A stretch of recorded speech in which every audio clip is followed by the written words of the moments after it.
Some people find it easy to make the switch to healthy food, but for most, it can be a challenge. With us this morning is our fitness expert, Wes Cole. He's got some diet secrets that can help us reset our taste buds. That's a hard thing to do. It is. These tips are simple, but they work. Okay, the first one is carb mixing. Well, the thing about it is, it's been my experience that most people, they gain their weight through the starchy carbohydrates. And the pasta and rice and bread, it's not that they're bad for you. The thing about it is they just don't make you feel full.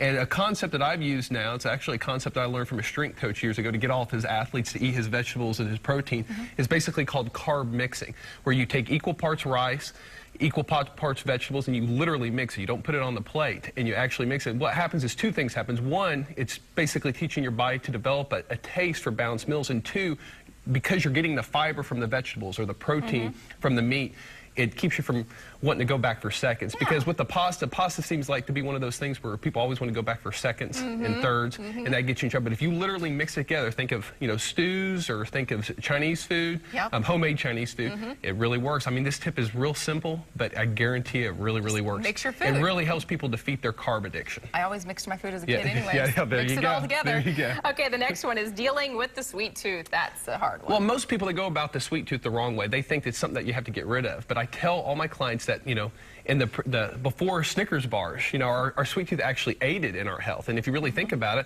it, before all the candy bars, when we crave sweets, we went out and we ate fruit, we ate berries. So the thing about it is, that's a very natural, very healthy thing to crave sweets. Remember, our body's already naturally programmed to crave the fruit, crave the whole fruit compared to the ice cream sundaes. We just have to kind of reacquaint, our taste buds to that. One of the tips I like to tell my clients to do is, if you're craving chocolate or craving vanilla, just get a fruit. You can actually freeze it, and it really changes the taste of that. And literally dip your fruit into the chocolate or vanilla. A lot of people say, well, that's just ruining it. But like I said, going back to the mixing, you're still getting the fiber, you're still getting the nutrients and benefits, and it's definitely a lot better than an ice cream sundae. And like I tell people, if you stick with it for a couple weeks, you'll get to where you crave the fruit more than you crave the dipping sauce. And I will say, you guys have mentioned this on another segment about freezing your fruits, like frozen grapes and then frozen banana slices. They're just terrific. The banana slices are amazing. I know, it tastes almost like ice cream. It does. But I mean, there's a lot of, and another thing is grilling your fruit, and that's a little bit more, well, we could talk about that in another segment, but there's a lot of new ways to try it. And I guarantee if you stick with it, you give your body time to adjust, you get to where you love fruit more and you love ice cream sundaes. I was impressed. Okay,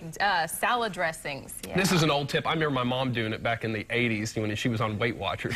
But you actually, instead of getting a salad and drowning it in dressing, you keep it on the side and dip your fork in it and put it back in. It's an old concept, but it works. It really is. And you'll be so surprised how little salad dressing you actually use. But you hear, people say, oh, you could ruin a whole healthy salad if you put a lot of ranch, and you really kind of can calorie-wise. Keep it on the side and dip your fork in it. These are little tips, but they go a long way. All right, now let's answer a question from one of our viewers. This question comes from Steven.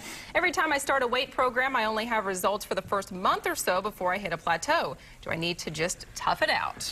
A basic law in human performance, and we don't know exactly why this is, but the human body can only peak and maintain top performance for 1 to 2 weeks. We don't know why this is, and then after that, there's an inevitable plateau. There's an inevitable down. The thing about it is what strength coaches do is they preempt that. They see their athlete when they peak, and then they automatically start them out on a lighter program.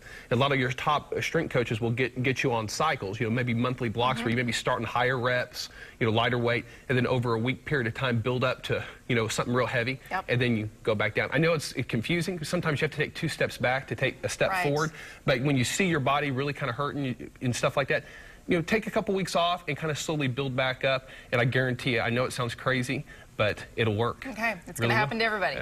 All right, well, if you have a question that you would like Wes to answer, just go to the Weekend Morning section of our website, kjrh.com, click on the Habitual Health link, or give Wes a call, 918-749-0960, or visit his gym on 46th, just east of Sheridan.